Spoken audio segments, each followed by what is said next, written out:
बात करने के लिए लॉगिन करें www.astrotak.com।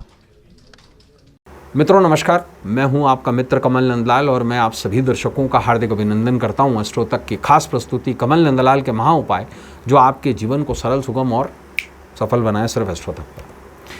दोस्तों, कमल नंदलाल के महा उपाय एक ऐसा मंच है, एक ऐसा प्रोग्राम है जिसका उद्देश्य, मूल उद्देश्य ही है आपके जीवन को सरल बनाना, आपके जीवन को सफल बनाना, आपके जीवन को सुखम बनाना।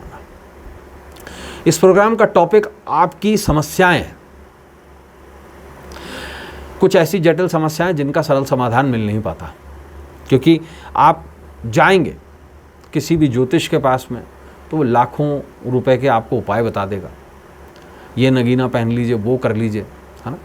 लेकिन इस प्रोग्राम के उद्देश्य से वो लोग जो अफोर्ड नहीं कर पाते, वो लोग जिनकी आर्थिक स्थिति ठीक नहीं है, वो कैसे अपने जीवन में सफलता अर्जित कर सकते हैं, वो कैसे अपनी समस्याओं को सॉल्व कर सकते हैं, उद्देश्य ये है। तो आज का भी जो हमारा विषय है वो बड़ा ख़ास है। आइए बात करते हैं। मित्रों, आज का जो हमारा विषय है बड़ा बेहद ख़ास है। बरसात में यानी कि वर्षा ऋतु में करें वास्तु का ये खास उपाय और आर्थिक समस्या को दूर भगाएं। जी हाँ, देखिए, बरसात धन का महीना होता है। आप पूछेंगे कैसे? देखिए, वर्षा ऋतु जहाँ भी होती है ना, वहाँ हरियाली हरियाली होती है। और आपने सुना होगा लोग क्या कहते हैं, हरे हरे नोट गिन रहे हो, हरियाली खुशहाली को गिन रहे हो। बिल्कुल सही है। वर्षा ऋतु शुरू हो गई है और वर्षा ऋतु जो है उसका उद्देश्य होता है आपके जीवन को तरल बना देना, उस गर्मी से निजात दिला देना, उस उमस से निजात दिला देना और आपके जीवन को थोड़ा ठंडा बना देना, समृद्धि ले आना। ये समृद्धि कैसे आती है? एक ज़माने में लोग खेती पर आधारित थे तो खेती अच्छी होती थी, गर्मी से निजात मिलती थी, बच्चे जल क्रीड़ा में आनंद लेते थे, बुज़ुर्ग भी लेते थे, बचपन में मैं भी लेता था। लेकिन आजकल वो थोड़ा टाइम बदल गया है। लेकिन बरसात तो बरसात है ना साहब, उस नेचर को तो कोई नहीं बदल सकता ना। तो बरसात में कुछ ऐसे वास्तु का खास उपाय करें आप जो आपके जीवन से आर्थिक परेशानी को दूर कर दें।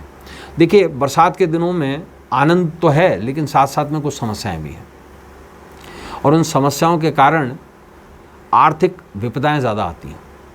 समस्या क्या क्या है?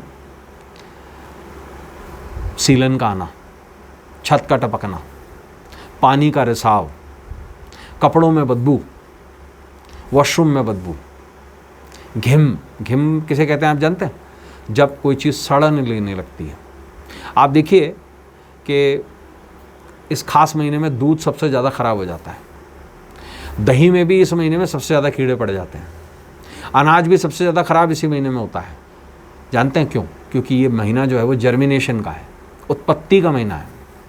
आप देखिए, जानवर भी इस महीने में ही संगम करते हैं, है ना। ये प्रकृति है, इसको बदला नहीं जा सकता, हम इसे बोले या ना बोले, लेकिन सत्य है। लेकिन इस महीने में अपनी कुछ विषमताएं भी हैं। ये महीना बीमारियां लेकर आता है, ये महीना धंधे रोजगार को ठप कर देता है।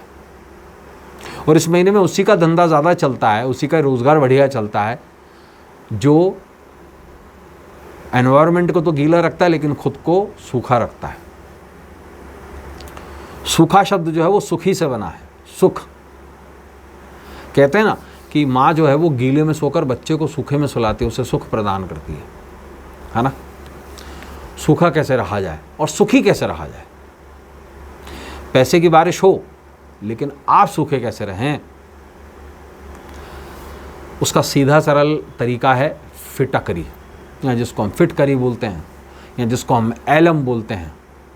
अलग अलग नामों से ये चीज़ जानी जाती है।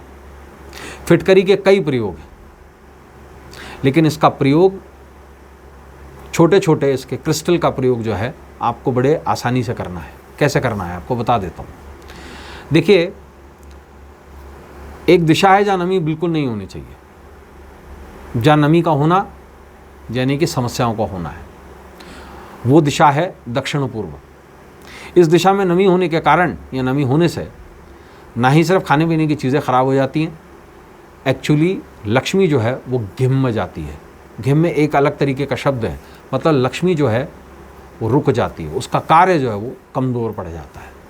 इस दिशा को ऊर्जावान बनाने के लिए और इस दिशा से सुख प्राप्त करने के लिए आपको क्या करना है, एक कांच के बाउल में, एक कांच की कटोरी में आपको नील भर लेनी है, थोड़ी सी 5-10 रुपये की नील, और उस पर एक फिटकरी का टुकड़ा रख देना है। और ये आपको पूरे वर्षा ऋतु में, यानी कि आषाढ़, श्रावण और भाद्रपद, इन 3 महीनों में लगातार इस प्रयोग को करना है। और हर शनिवार के दिन इस दिशा से नील बहा देनी है, धो लेना है फिटकरी को, और उसके बाद में उससे थोड़ी सी देर धूप में रख के चार्ज कर लेना है, फिर से वापस इस प्रयोग को कर लेना है। आश्वस्त करता हूँ आपको, आर्थिक परेशानियाँ जितनी भी आ रही हैं बरसात के दिनों में वो भी धुल जाएंगे। मित्रों, आज के लिए बस इतना ही। कल आपसे फिर मुलाकात होगी, तब तक देखते रहें आप ही का अपना चैनल एस्ट्रो तक। इजाज़त दीजिए। नमस्कार, नमः शिवाय।